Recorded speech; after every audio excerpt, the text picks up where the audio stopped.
5 no kumutunjira mu rumaheru yihanga ngwagire ngo government niyo yabimukozere wali mukatemba ne teri mukatemba kakati obukakafu bwefuwadde bwe buno ati tukakase toli mukatemba siri mukatemba ni mu bukakafu bwa ddala kyenkugamba it's true gemazima za paso zirabye basi ngamba ndi mukatemba ali wadde omuntu mulala byonna bibakendagano okukkiriza ne like ndaba ekyo kibuzo ne amaje gajesibyeko simanyi lwaki kubanga bagala kulaga nti abductions tezibaawo nti drones teziriiwo kyebagala okulaga ogunagira ngu abe byokwerinda barekera kuzanira hamtu y'abanyayuganda kati abarabo n'abaali bakwatiddwako ne bakwatibwa aba drones kubanga abalala baali babataddeko baali babasanzeeko mu police stations abalala ne babatwala ne mu kooti kati kyembasaba banyabwe ne bassebo muleka abantu abatono abali mu byobukyamu tebazanyira ku ggwanga ku mutwe mwabamawulire munoonye ensonga ezo kati mwandigenze ne munoonya abantu nga 5 abaali bakwatiddwako Mugisha muntu yanjira agira ngu government eri mu bwebembezi ekintu ekyeriyo negezaho kuteeka mu bantu tikirungi na kamwe ahabwo kuba ensi egi neebasa kuhinduka because they are trying to build a narrative against a political party. You may not agree with the political party. You may not agree with their methods. But justice is important. Aba bakola ebyo ye bagala kubanga enkyukakyuka zibawo. Mugisha muntu yarahira ngu tubarareka abanyunyusi okumaraho ihanga bo bakakoreramu barikwenda. We can't let crooks hold this country hostage and then achieve what they want. Because what they want is for everybody to give up. That's the whole intention. When you are fighting, you do the opposite of what the enemy wants you to do. So if the intention is to create a state of desperation where people simply give up hope and say, you know what, there's nothing you can do here. So surrender, go in your own small corner and survive. We can't do that. Simply can't do that. Aha nshonga amabata gari kugamba ngo gakiwa gari kuzakara moja Mugisha muntu nagira ngo President Museveni taine bushoborozi kurwanisa obushomanku zo mu ihanga mu ndooze yange siroza nti ejja kuba n'enjawulo okuva mu stories ez'obubbendalo zezitwakawulira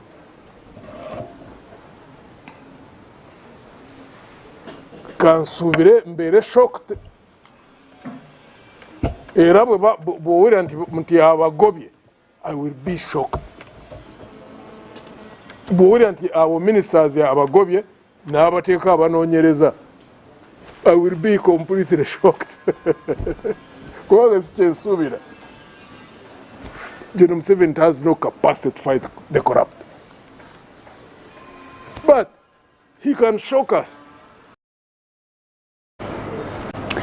Omugandi polisi okurugaho omuchanga echa Rwenzori East barinu bachondoza oku omwana w'emyaka 4 ow'omwojo atwirwe ekiyungu atyo akafa. Oriho omuduumizi wa polisi ahabwe change cha Rwenzori East Geoffrey Achiria yahamya amakuru agokuhamya ngu omwana owamenyeka Clarkson Muhindo oli kuruga omukyaro echa Mumbuzi eri kushangwa omukasese municipality afire nyekiro. Urigirira habebembezi hamwe n'abekayo mugenzi harishaha kemwe n'eceka ikisika cy'ekiyungu kigwereire kandi kitiraho Clarkson Muhindo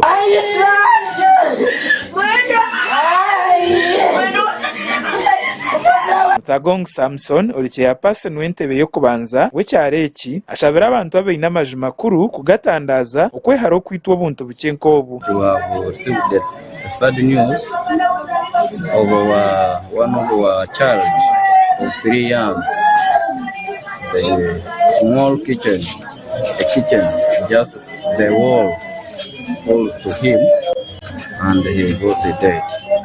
So now it is unfortunate to receive that message, that news, because now it's now sad. I appeal to the people, my people here, that those who are still having some old houses, at least we should renovate and then what? At least we build a stronger wall which cannot again forced to say anybody and they go them.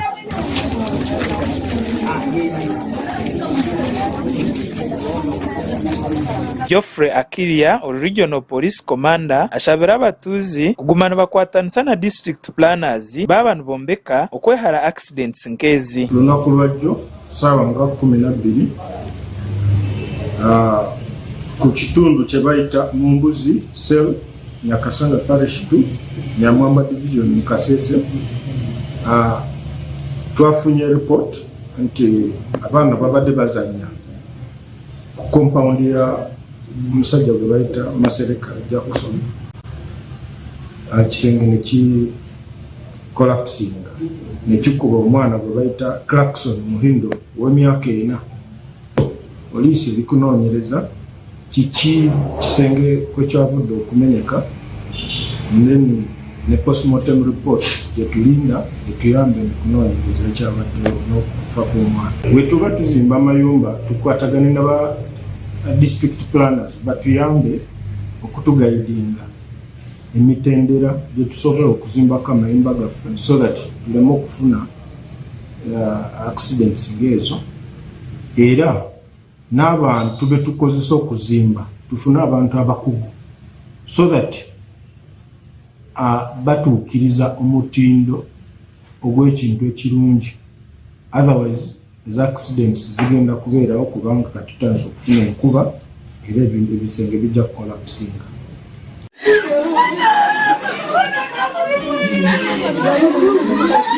Gasha kwa Muhindo Gerard Tumsime aba Sky TV Agenshong.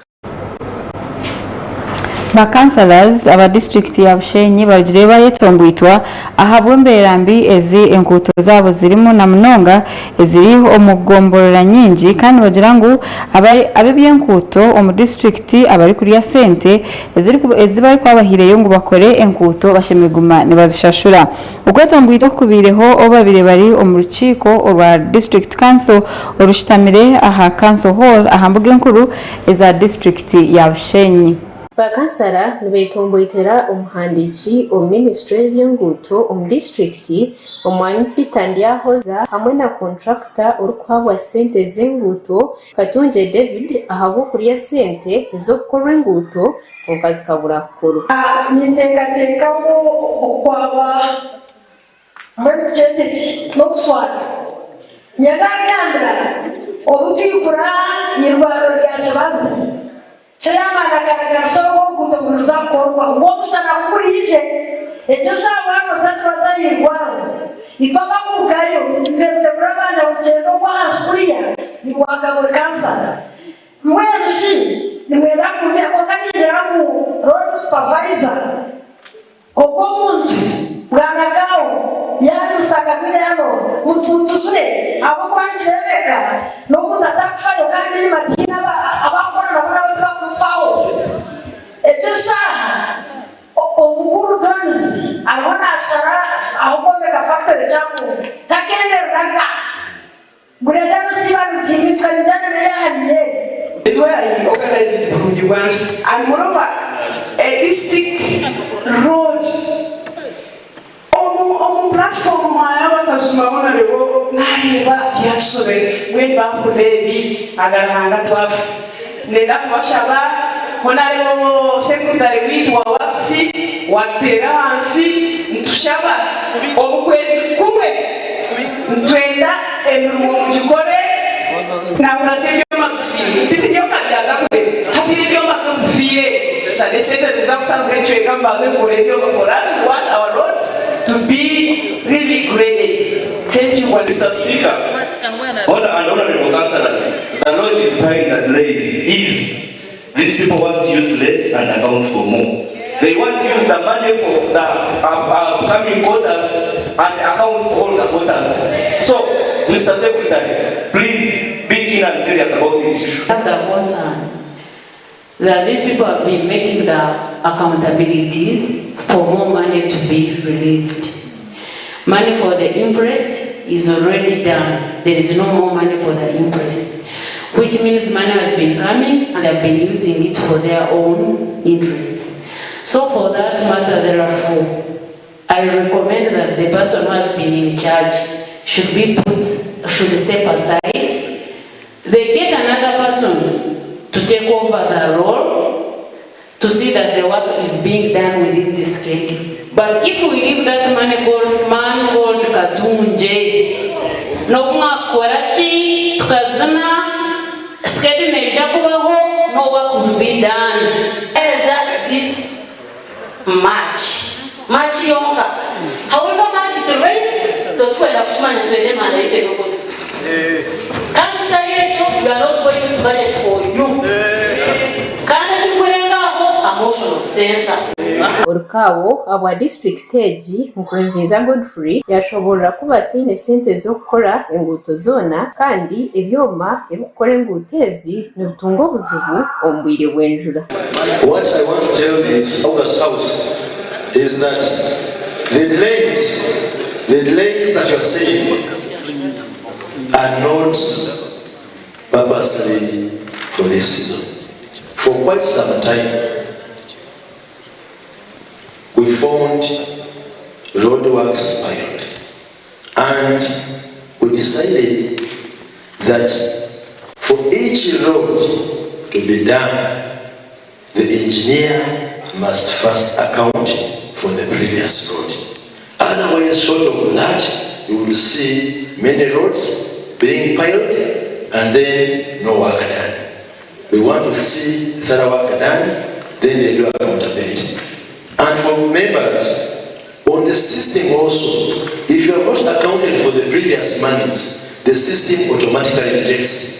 It can be yes. We omunyishenjero aba district ya Bushenyi omukyala Anet Katsime Mugisha yashobora kwihanga lyona line obuzubu bw'enguuto mbi kandi bariyo nibafayo kureba ngo enguuto zona zakoro. Muyanguuto teri Bushenyi yonka. Problem yanguuto eryo mwihanga lyona. Ayende kugambira omukasheshaka right honorable prime minister yatwetitwa nk'abankore ngutuze gamba hanguuto. Wakuwa yachimanya ngu in the afternoon Ministry ya Works, Minister of Works, the minister himself yanaza kutugambira engute zikozwe so far kandi omurano kuza kwaka. It is very unfortunate ngundi yaha remember yagambo kutukwa okwekura so Mr. Speaker asabishije honorable councillors ekitweta mostly nengutu wacho tiriza muri nguto zangu kutereka hata jamasa mtwena ndobazo kutahutuka and it is intentional by the technical staff maybe and of twena niyo secretary kaiba kompleni ngo wabaka niyo no kutoka. So I think it is right by the secretary to put on pressure the technical staff. Bakuru bakachiko akakora ahari enguto tubarebekireho mu rukiko gashakwa Glorious Rukundo haba Sky TV agenshonga.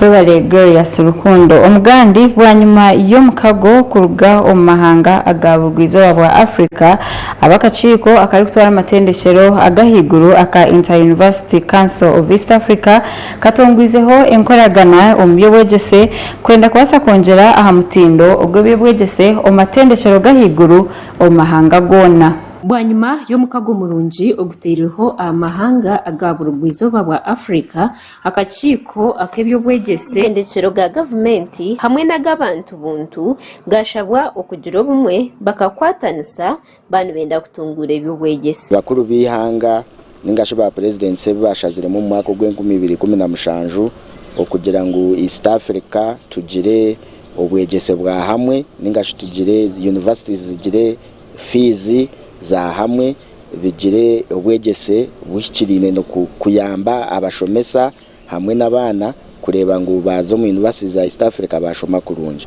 The higher education area is common. That means there is no reason of discriminating in any of what we do.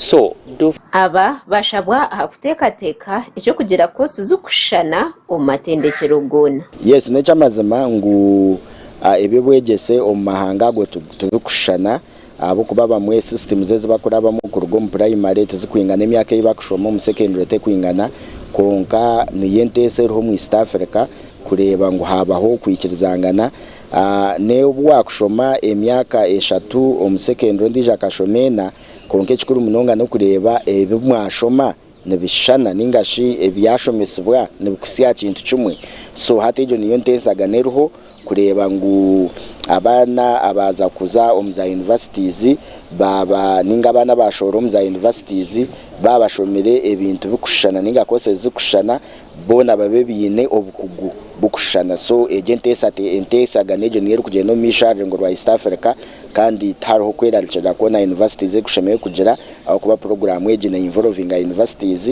kandi coordinated by Inter University Council for East Africa kandi bija kugenda no misho kurunje aharchiko orwaba Inter University Council for East Africa hamwe n'aba Vice Chancellor bamatendekero gona orwariyo mu rembo rwambarra. In Uganda the institutions seem to be competing. If I have developed my program, I guarded the program jealously. I do not want institution B to get to know. Because if the institution B gets to know, they can use it to outcompete me. So maybe in this forum, is there a way by which we can say, let us drop out the issue of competition, let us work together. When institution A has developed a program, we sit together and we see how we can share. And from there we can move even ahead to share the human resource. In the universities, we get all our mandates from the national councils. They decide when to come and hit you hard, or cuddle you, or do all these sorts of things when you've done right or wrong. So they have a lot of say into whatever we're talking about in terms of integration. When they sit back and say no, I'm telling you, will not move far. Because these people at the forefront, they are creating our programs and all that. If they come together and say, these are the minimum standards for such and such a program, as a team, and as universities, we are supposed to take this minimum and innovate around the minimum and come up with our own programs. I think in that direction, we may move far. Declare this from Kenya, you are not practicing Uganda. Now we need to harmonize. If you do bachelor's here, does it weigh in Kenya? If you do bachelor's from Kenya, does it weigh in Uganda? Now, if those two are not harmonized vis-a-vis the qualifications that we've been talking about, I beg then the question or the dream of integration will likely keep a dream. Thank you. And we say, but our program is for admitting A levels. Now, a student coming from Kenya is coming with O level. How do we handle that and provide for them entry mechanisms? All right. So these are challenges that we need to appreciate even as we discuss this qualification framework.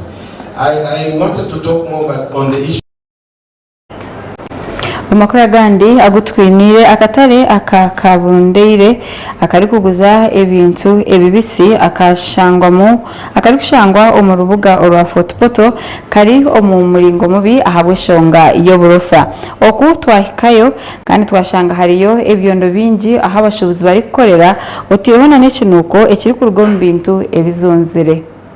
Abashubuzi mu kataraka nibajyangwa abebembezi babo barimo gukora umurimo gwabo kandi barimo no kwatanisa n'abashubuzi niko babase kumaraho ebizibu bine. Rungi Derek omushubuzi w'obutunguru yatugerangwe nguto nimbi ekikubaretera bateganisibwa okutamuza emishuburo yabo. Yata Murungi Derek akataleka kabundere ekizibu ekitwine kyabebembezi baitu tebakufayo obuto wenzura nkeno bwe kutandika kuno twizana za butuse naki bebe mu rutaru kutashya mu ebintu nosanga kimwe mhande fo ikimusazo nzo yakagwebero nkabibiri betuningana mu rore kisane ekitolemu ekintu ekindi tukaguza bebembezi baitu bayikize myaka nkebere sazo numba tubiyabya muntu ija kutamu maramu nugomba tugumya abatimba tubihabia tutukumanya obutukugamba katwetekera musente ntiyakamu byongambi siska. Kenneth Ndiandale na uri omushubuzi mu kataraka agizirengwe njurane bateganisa abaguzi babura kwija konkeke babembezi bakora no kubashoroza musente kandi batayina hi bari kuziha.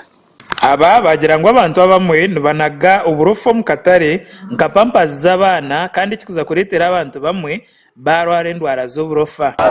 Ekizibwe kitwina hano kabondeire bose haiguru muno nenyigiriza muno omulimi no musubusi kandi akatale tebakafamba para go collecting amsente konka imisato zibakutuboro kwano yakule ibintu byawe okubagamba kumina nguzingana paka mbangera cyuma twire na driver after motoka na so kubagamba uragamba rezo zitabara mwanya Kazana nje Amakuru ese ni kuro uzo zitabara uzo nanko zitabara nibanga paka uzohozo tazohoze nibagamba bikazeni Ndijo mushubuzi yatugira ngo enjera kweru kugwa nikiguma kutunga ba customer abo kubantu baba bataineho kwemerera kugura ibintu kandi iki cyendera baferwa ba customer babo Kasasero yona bi abana mbanaga mukasasero sente obushuru ni saso abulunako Richard Muhumza urmeya wa Central Division wiyanatgarkamu yagira ngo we nakakiko cye bakacwa mu sente nkezi bararundane umkwezi ko kubanza bazikoze senguto yakatare kubasa kutamaramu hamwe no kutema imfurege kurebeka ngo abashubuzi tabateganisibwa. Central Division, we are planning for those fresh vendors by the release of this January. The release of January, when it comes, we're going to buy maram and put maram in that area so that we can assist them. And we're going to plan, as Central Division and the State Council, to plan for that area to put a slab so that they can sell on top of the slab, not on that mud. But as of now, we are going to put some maram. Gasha kwa Justin Nyakaisiki, aba Sky TV, Agenshonga.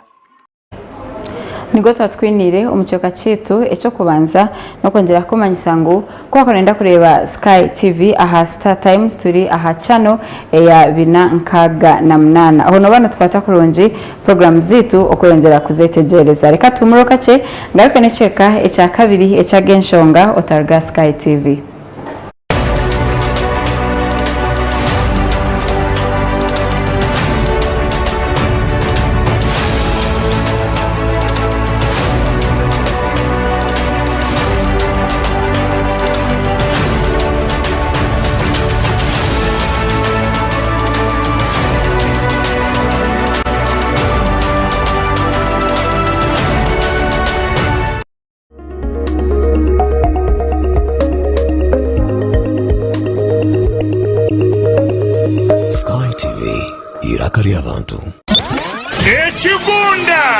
Ekigunda cha Sky TV Radio 5 kwatanise na Sky TV baba isa amakuru marungi g'ekigunda cha Sky TV ebiro mushanju byo kwakana eryabe Good Friday emirimo yona neija kwemerera ahabwo kuberyabe yanga imihanda yona eryabe yorekerire University in Mbarara imwe mwena baturani bari aba Sky TV na nimwe mwena baturani bahurikira Radio 5 Sky TV yagaruka yeta mwena mwije tushemererwa hamwe tuzine dance turye tushemererwe haryaba hari abeshongozi bamani bona kurwo mu Western n'abandi bamani kurwo muri Kampala bebembirwe Shimba Karungi Ray G na Omega 256 okutaha muno mutwaro gumwegonka rero VIP emitwaro ebiri emeza yagura kasente kace emitwaro 5 yonka yaba nfutaha mo kutandika na shaha munana zihangwe paka busheshire utaferwa munywani wanje aho niho rimanyira presenters bona ba Sky TV na ba presenters ba Radio 5 okaganira na bala ivandikiriya ebiro mushanu byo kwakana Good Friday bikushanjori po nyabura mwije turonchinge TV yitu Sky TV irakarya abantu okwenda kumanya bikushiraho teresime ya 0 mushanu mushanjina nshanju 5 nina nshanju nina nango tere ya 0 mushanu 0 emwe 9 2 8 ebyo byona bishajikigwe Sky TV Star 5 Motel Radio 5 mgenu nyowe na una kubanja drip muryare banareta na muryango mpagatira macupa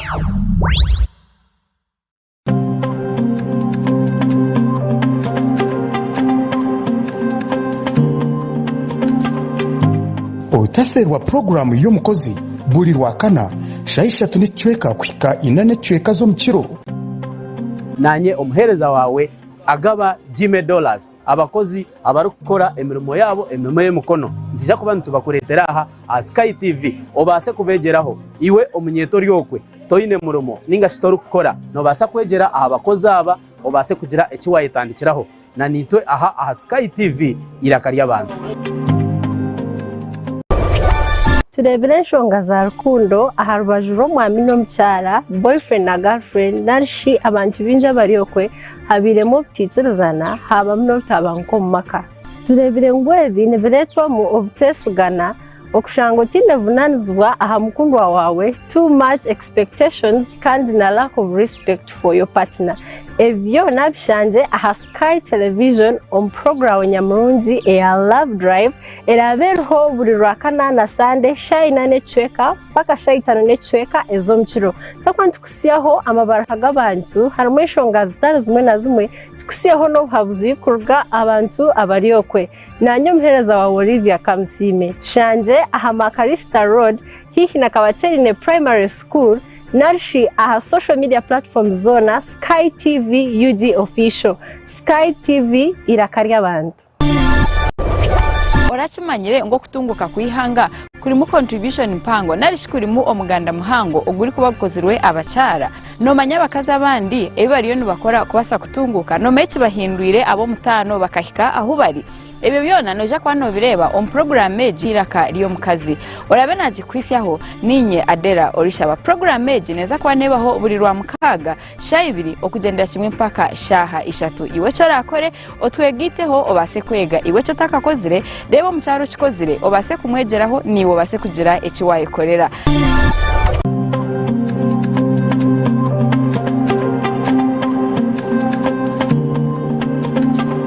Program party time aha Sky TV na nyamhereza wawe ainenina bursande kuyashaha mushanju kwishyashaha 10 zo mwabazyo niyo program yaraberebera birungi byonka emikoro mirungi decoration zensia gown zensia makeup zensia byona noza kwa bushanga aha Sky TV neshanga Makrista Road omurembo orwambara aha henyine no kubasa kutungira iwo kwenda kureta emikoro yawe kwenda kureta byona no basa kubitereta ntu byoreka aha Sky TV shanje aha all media platforms Twitter, Instagram, YouTube, TikTok byona no banochanga tamu Sky TV UG official no banotunga je buterevu aha aho shitame henyini nanyo muhereza wawe ainenina omwishiki wanyu.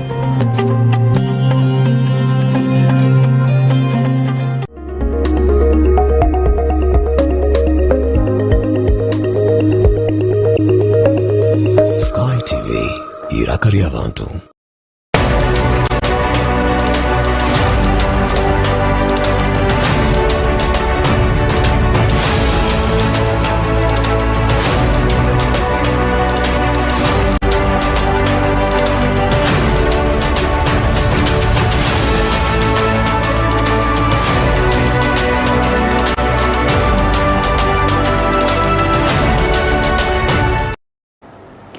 Bari mnonga okubokiri aha Sky TV ori kureba agenshonga omuchweka echa kabiri omumbozitu ezi ebintu by'abakazi bakozire na mnonge ebintu bitari bimwe na bimwe ebintu byo mutano erizanto nda kwisyaho omwishiki owashomere degree eyebwegese akajiheza bitacheza kubura omurimo ogo gukora ebiyashomire niko kutandika kuvuga tukutuku omunyamakuru witu Diana Kwakunda aganireho nawe kandi katuhe bingi ebikuceraho.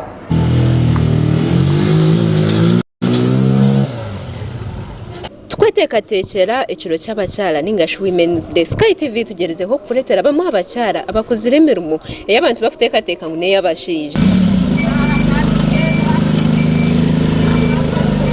bakargayo bakoreka obumanzi namane kubasa kora emirimo erizoba twatayayiraho Ruth naza kutugambira nice cyakora nice cyayokoreremo kandi omurimo gwo kuyagutandikire nashobora kutayayira Ruth nye nakira omishi Diana amazina ganje nibanyeta tusimire Ruth ngenzarwa ya Rampala konkobwa hati ninturo murimbara rugazi nto hinkurara ninkora na company nibageta War His Holdings ejo company ne supplying ebintu bya ne supplying akale household products nko tukubasa kuzileta mwene ebintu bitukoresa omumaka so nashimira kuba niwe umurimo gwo benje bagureba kubagura nko umurimo gw'abashija ningashi nk'abacyara tubagubasa na mnongo kuvuga tukweje iwe ecyakuretire no kora umurimo gwo nici nyawe cyandetse ni nkora umurimo gwo nka kuna herzo kushoma kwanje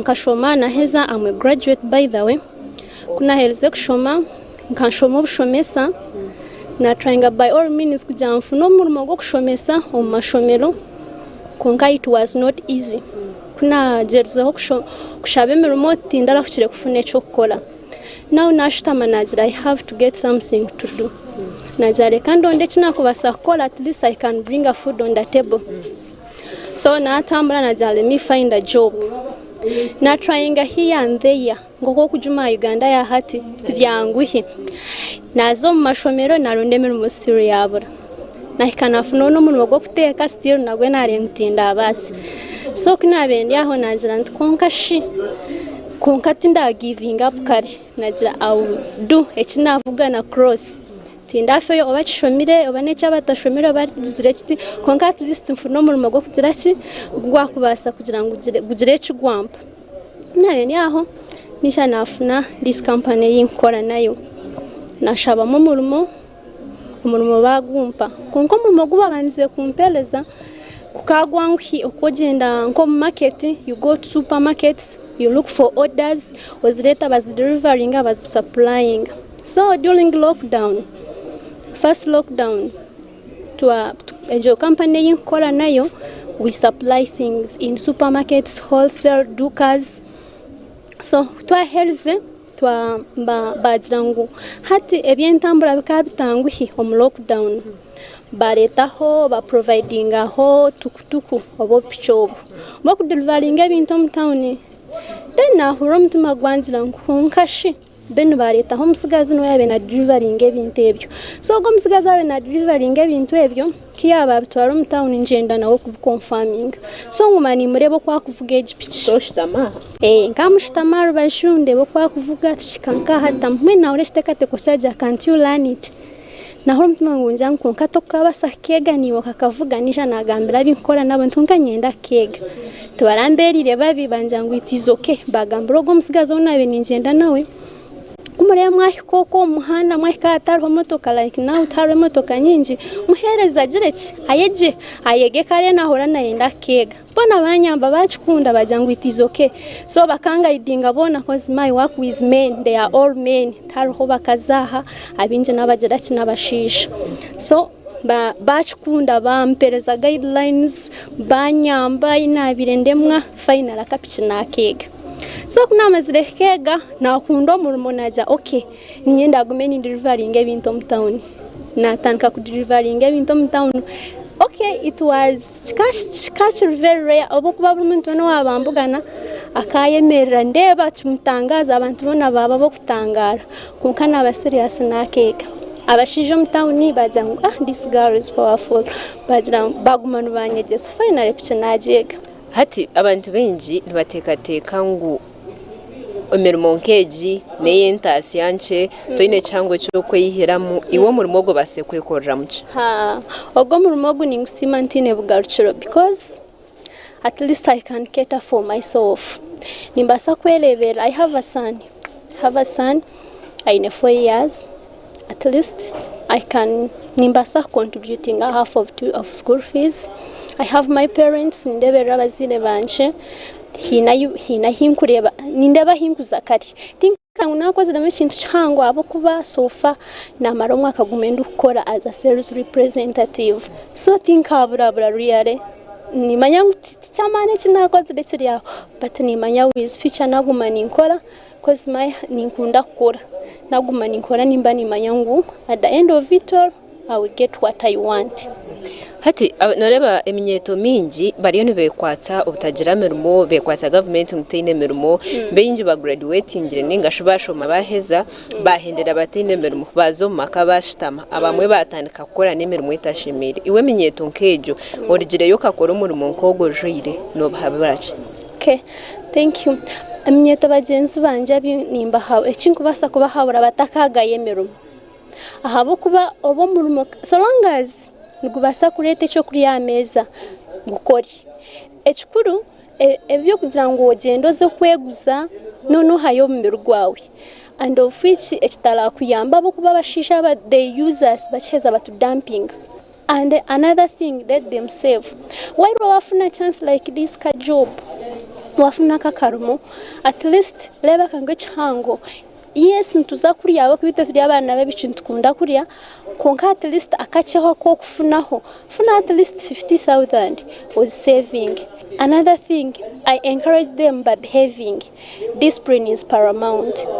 hebare munonga ibyabye bigambo bya Ruthi nahabura abacyara tuyontwira ikiro cy'abacyara konka yahabura iminyeto na munonga bishi kutaho umutima bakarenkwe n'ikibaye gasera hakiri bakareka kushabiriza nasigara ndana kwakunda aba Sky TV agensho webale dana kwakunda kutwisyaho amakurago kandi amakuru nkago noja kwa nogareba abakugira ngo ebirebi turiyo ntwetebekanisiza ekiro cy'abacyara echa Women's Day so nza kwa ntwisyaho ebintu bingi ebiriyo nibikorwa abacyara omugandi government kurabira ombebembezi ba district ya Bushenyi ehiriyo sente zikwingana miliyoni 96 okugira ngo zibase kweraho ahakora orutindo orwakafunjo ori omugomborora eya Ruhumuro eri kushangwa omurigara East district ya Bushenyi Chairman wabakama bamashomera g'abantu buntu mu burengero izoba nagira ngo government nekira kutahedeka nongi konka abantu bazakanisa ahabo butazetegereza je Kanyorabani yayongera yatugira ngo n'ikirungi government kutekatekera abantu bayo konka cyo kwandika abashomesa nikiza kuteganisa amashomera g'abantu buntu agaberindga ko abashomesa ba government kubayambaho akasente kake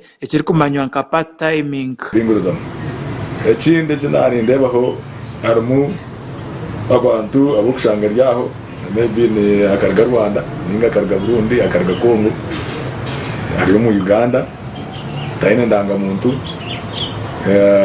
taine no man ni manyango nabyo ko kuza kwandika umukozi wo bashanga bakubuza ni namba ye ni when washanga umukozi no gusa umukozi taine ndanga muntu kandi arvaito akumwe ibintu wari kutekera abana hati kuwa bagira ngo ngo muyihegesha utakarongera ndijo no twazo bija kutwaza ningashi yare makwe hani kisakugira ngo tayine bitsanirizo hati yo nkishemero abashomero gakahabo bagata kugira ngo abantu kabona ngo babase kandi Emmanuel Tumine umukuru w'ishomero ya Heritage High School umurembo Rwambara yagira ngo n'ikirungi government kumanya umubare gw'abashomesa uguriyo mu mashomero kubasa gatekatekerage mu kumanya enamba y'abashomesa be no mu government institutions ninga amashomero ga government n'amashomero ga private rero kijiyambaho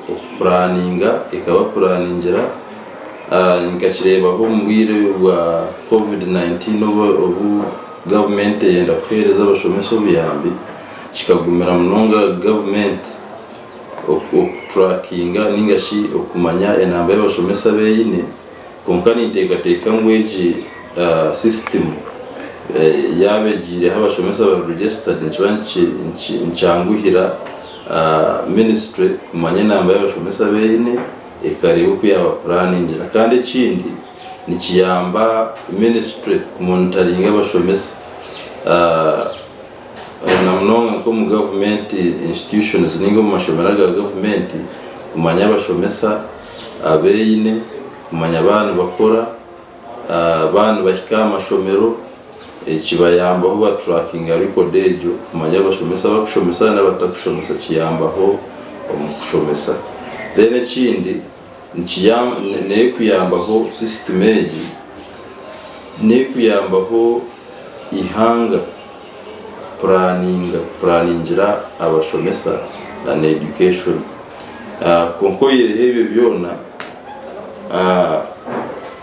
na hati tukamanyire egenderire cyabo kuba government ikashitekaho ministry ikashitekaho mu registering abeji twaba registering hati ngwe n'abashomesa mba registering tukamanyire ikigenderero n'ikiyabo kuba agremesgwa uri umushomesa mutendeke najya government ebanze shikirize ntekateke zindi eziyateireho ezitakashikiraga kakarikira mwesya ibone kurete bindi agre yayongera yetombitira government ahabo butafaha abashomesa abamashomera go buntu kandi ikagumane bataha amateka ikikwateye no kuregistering abati cyazinka kaba students bane baba registeringira online chobere kiri kirungi konka government binte byo kugamba te kugezaho kubishikiriza iteka ne example new curriculum binte bibareseremo find that one oshomesi abana wene kuba nuno bashomese by'emikono iba kugezaho kubiforowinga ibintu nibije babitaho then at the end oshanga barecara amashomero burden na bati cyazi It is also good konka ekindi ekizibu if let's say they are going to be paying teachers okushangana bahaba teachers emishara. Werubega Muhammad urumukuru w'ebyobegese aha Global High School yagira ngo MC nungi abo kuba amashomero ngaza kugikozesa kutobonerwa abana amitimbagano ikikuza kuyambaho ekitongore cya UNEB kutunga obubonero obu. My name is Rubega Muhammad, the Director of Studies, Global High School, Marara. About the EMIS or the Education Information System that was introduced by the Ministry of Education and Sports to have all learners in all schools registered on that system so that they can have the learners' identification numbers. Yes, as the person heading education, I agree with that because it helps to identify learners, it helps them because currently the education changed. Our Sky TV agenshonga ndumate nebye.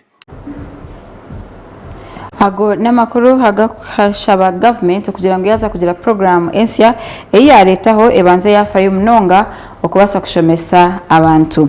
Tagaruka amakuru agabushenyi government hire sente ziri kwingana miliyoni 96 okubasa gukora orutindo orwakafunjo orukushanga omugomborora eya ruhumuro omurigara East omu district ya Bushenyi. Orutindoru ndagambuwa kuba rumazire obwire burengwa ndushenyika kandi amizi gakijura garutwara ubone nguto zirimba munonga. Orishaba w'entebe ya kashatu abwegombore ya ruhumuro John Tumuhise nagira ngo buhangwa abwegombore ya ruhumuro nibwo bibi kiretera orutindoru washenyuka abwamizi mingi agakurwa mu nshozi. Gambaho ruhumureji n'ebintu bingi ebikiriyo ebikiruku. Echo kubanze echo kureberaho ezenguto zitu numureba topography narishe mpangwa yitu ekabambe terasire n'izindi mwene itwe ejura kwe kuba negwa amezi garugo mu nshozi geja gashango ruguto rumbe mwakora gagaruka gagereki garutwara so no mu nshongeje nanyenda kushaba district Mr Chairman mugume mutereze special consideration abakorana murebe itwe turukubi munogo urukora umukora hati ushanga ncyakarirwa gizireki rwagenzera bwamizi. Kansara uwo mwanyogu okujurekera abataka aha district Runyankore Dennis nagira ngo enkwatanisambi hagati y'abebembeza bakuru hamwe n'abataka nicyo kireteire orutindoru rwatwara ubwire burengwa rutakozuru. Kandi tushaba ngwezi kilometers 8 ukoko be waturobinjire waturetiri namawanda katurobinjira but we need communication niyo point as point nankani 8 dore ko mwana gw'abantu hatuineho factory madam Aneti maziboka ni nkumanya ngo tokusitama okagumizamo katuyamba kasaroro rguto na mpaka buhimba omwana gw'abantu kasohora echo nachi kutuma Orkawo abwa district ya Bushenyi wire bataringaya ashabire abataka okuzora misho bakareba ngo rutindo rwabo rwakorwa sente tuzariyangataniza kandi ekitukubanjurira imwe abantu nakukira munonga becwekeki no kumanya umurimo ogutwazira ngo bakore bagukozere kandi bagukoraje konka kandi mutongera mwe ndijo I hope mwategereza ico teretera na BOCU umunyeshengero abwa district ya Bushenyi umucyara Anet Katsime yayongera yagira ngo entasiya yihango bwa hati nimbi nico kireteire bingi bitakorwa konka yabahumuriza ngo bitakakozurwe nibizakorwa. The economy is breeding nejo shagama entasiya yihanga eshagama leretwa munyindo no mukanwa tukaterire kugira ngo nkaburiya obuhabire hiza different sectors kandi bona barya kigambo cyengutu konka yenda kusima government at least Bushenyi ine ngutu twizire nitukora kandi ine ngutu turukwenda gukora. Umushekero wa president abwa district eji atuhire Robert nawe yagamba atindoru nkoro kuzakorwa mangu kuyamba abantu okutunga obuhereza hamwe no kuyamba abashubuzo kutwara imishuburo yabo kuzenze ngambo ningo lyo mwisi norabaho nemoro kuzakora ki enguto nizibaziroho kubasa aba bakwetaga obuhereza nka okuzama shomero okuzama rwariro abakwenda kutwara ibihingwa byabo kubasa kubisi akai nambwe orutindoro nambwe naka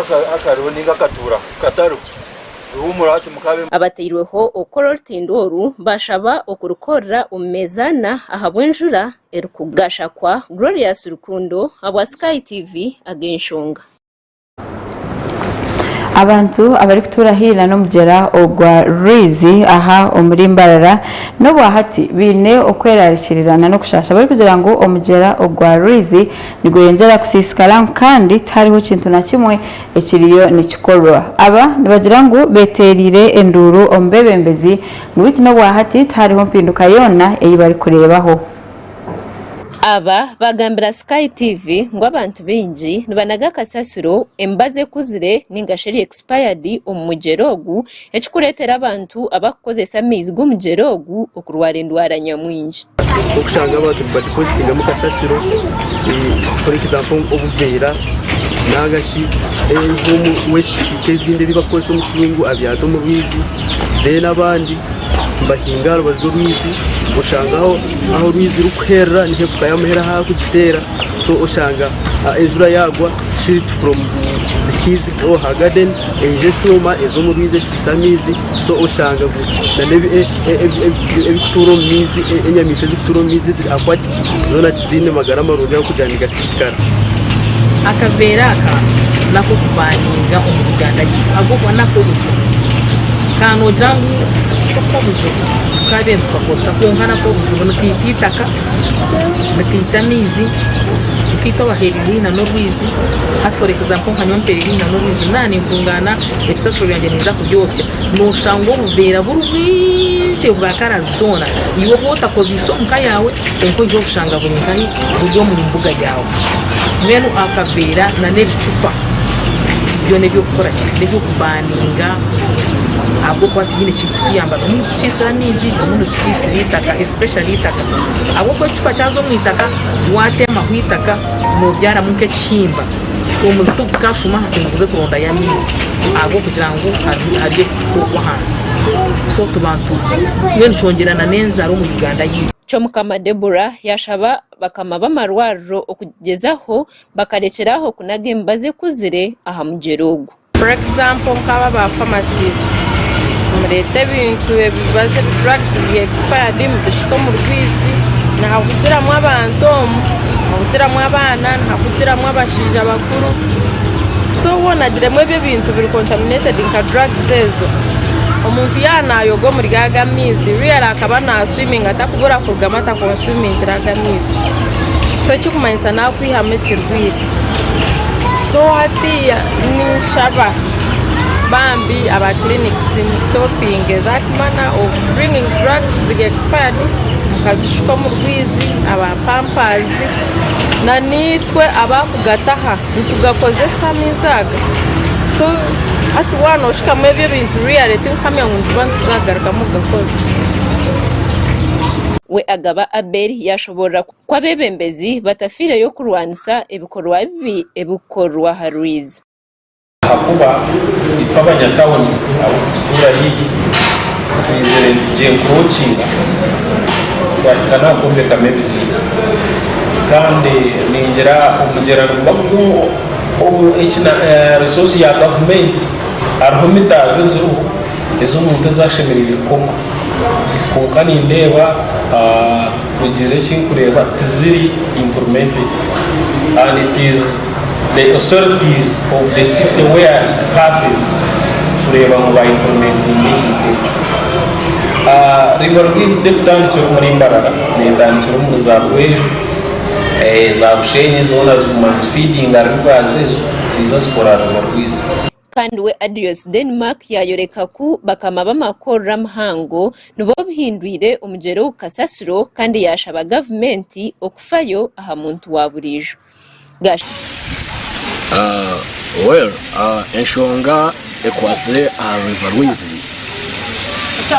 okujja affectinga n'enshonga nkuru kandi indi kuteekateeka buri munya-Uganda ashimirwa na taking responsibility okuma riverwizi emuneza kwitwa ebintu bibiri ninga bishatu ekyo kubanza n'abantu abaine amatungo abari kugareta kunyweraho directly instead of collecting amaizi bagatwara amatungo gabo gakanywera aside akuba amatungo gari kwijaho gagira uburofu bwijana nangwa tuburofa bunka but nenjere igari kunyweraho niganyweraho umuringo gutagize gutashobora kiri munonga ga affecting rivalries.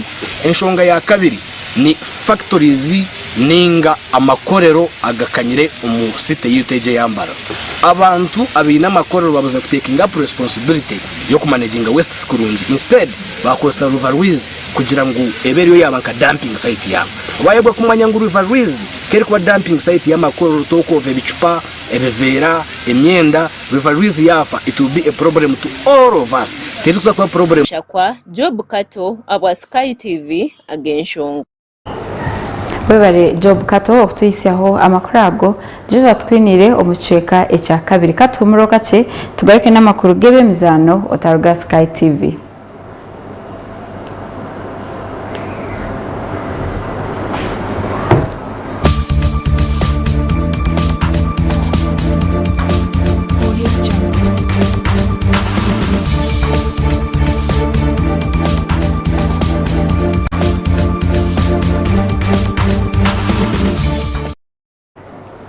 Amakuru agebe mizano Mbara City na NEC erizoba bagwa makazi goremwe ahariyemwe.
Kisawo kibadde kibi simanyi bisawo bino ngeri gye babikozesa kibi nnyo. We can't play football, you can't even develop talents here, you can't. Toyinza kulaba mwana nti onabadde mulungi onabadde mubi with such fields. Tekisoboka amazzi gonna gali munda ekisawo you can't play. That was war. Ofunye akabonero kitegeeza osigadde. Sifunye kabonero, I've lost 2. But you gained one. No, I didn't gain anything. I've lost 2 points. That is the most important thing. We've lost 2 points. We had them in the bag. Why did you lose them? Laxity. Kati we are team. We are going to go and discuss with my team and we see why we've lost the 3 points and what we can do better. Okay. Picking a point, we deserved a win. We thought we can get 3 points, but tetusobodde kuzifuna. First half twagezaako kuteekawo pressure, twagezaako kusamba our best ne tufune goal naye tetwasobodde kugifuna, but opponent yafunye omukisa n'aguutilizinga n'aguteeba. So mu second half tukomyewo with some energies ne twongeramuko okumaanyi ne tusobola okufuna goal. Twali tusuubira tusobola okufuna goal etuwangulira omupiira naye tekisobose.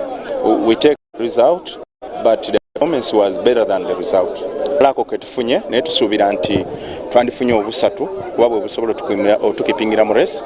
As per now ndowooza tuyinza okuba tudropinze paka mu kyakuna naye tulowooza tusobola okuba nga tukomawo mu first position even mu race eyo getting promoted. Tusuubira nti mu next game yaffe tujja kujuwa energy esingako gye tuwadde leero tusobole okufuna maximum points.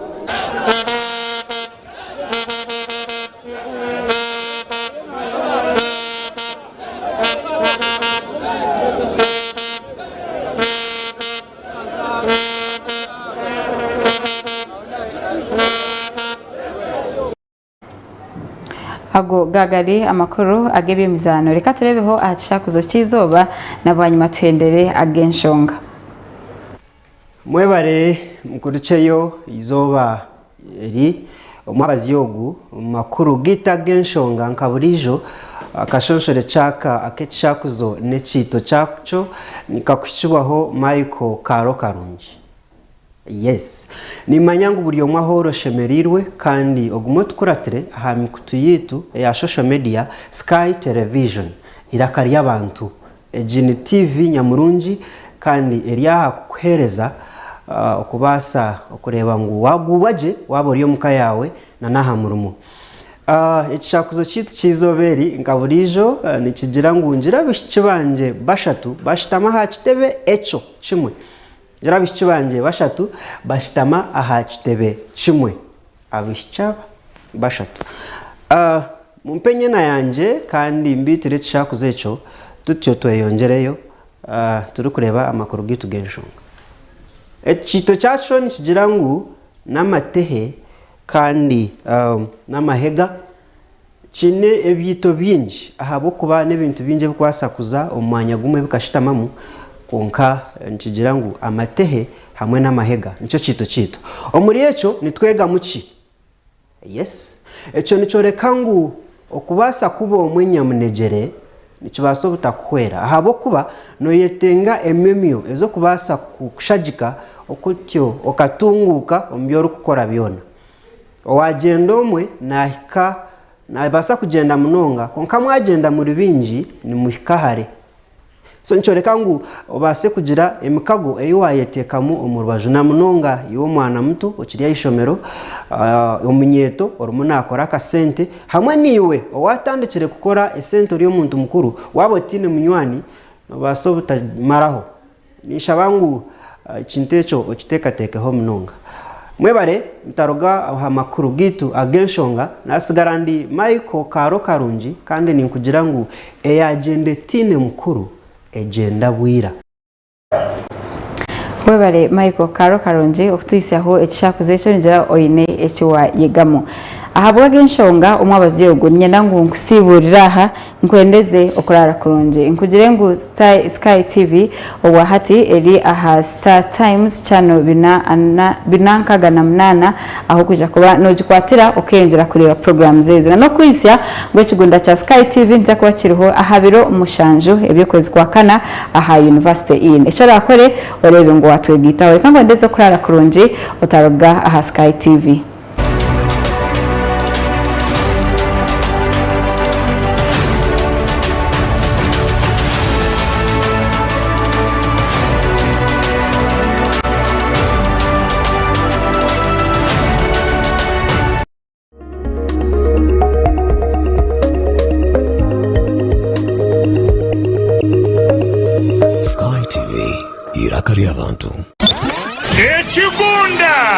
Ekigunda cha Sky TV Radio 5 kwatanise na Sky TV baba isa amakuru marungi g'ekigunda cha Sky TV ebiro mushanju byo kwakana eryaberi Good Friday emirimo yona neija kwemerera ahabwo kuberyaberi yanga emihanda yona eryaba yorekerire University in Mbarara imwe mwena abaturani bari aba Sky TV na nimwe mwena abaturani bahurikiza Radio 5 Sky TV yagaruka yeta mwena mwije tushomererwa hamwe tuzine dance turye tushemererwe hari abeshongozi bamani bona kurwo mu Western n'abandi bamani kurwo muri Kampala bebembirwe Shiba Karungi Ray G na Omega 256 okutaha muno mutwaro gumwe gonka rero VIP emitwaro ebiri emeza yagura kasente kace emitwaro 5 yonka yabana tutahamo kutandika na shaha munana zihangwe paka busheshire utaferwa munywani wanje aho niho rimanyira presenters bona ba Sky TV na ba presenters ba Radio 5 okaganira na bola ivandi kiriya ebiro mushanu byo kwakana Good Friday bikushanjori po nyaburama mwije turonchinge TV yitu Sky TV irakarya abantu okwenda kumanya bikiraho teresime yaziro mushanu mushanjina nshanju atano nina shanju nina nango tere yaziro mushanju 0 emwe 92 82 ananishatu ebyo byona bishajikigwe Sky TV Star 5 Motel Radio 5 ngenu nyowe na unakubanja drip muryare banareta na muryango mpagatira amacupa.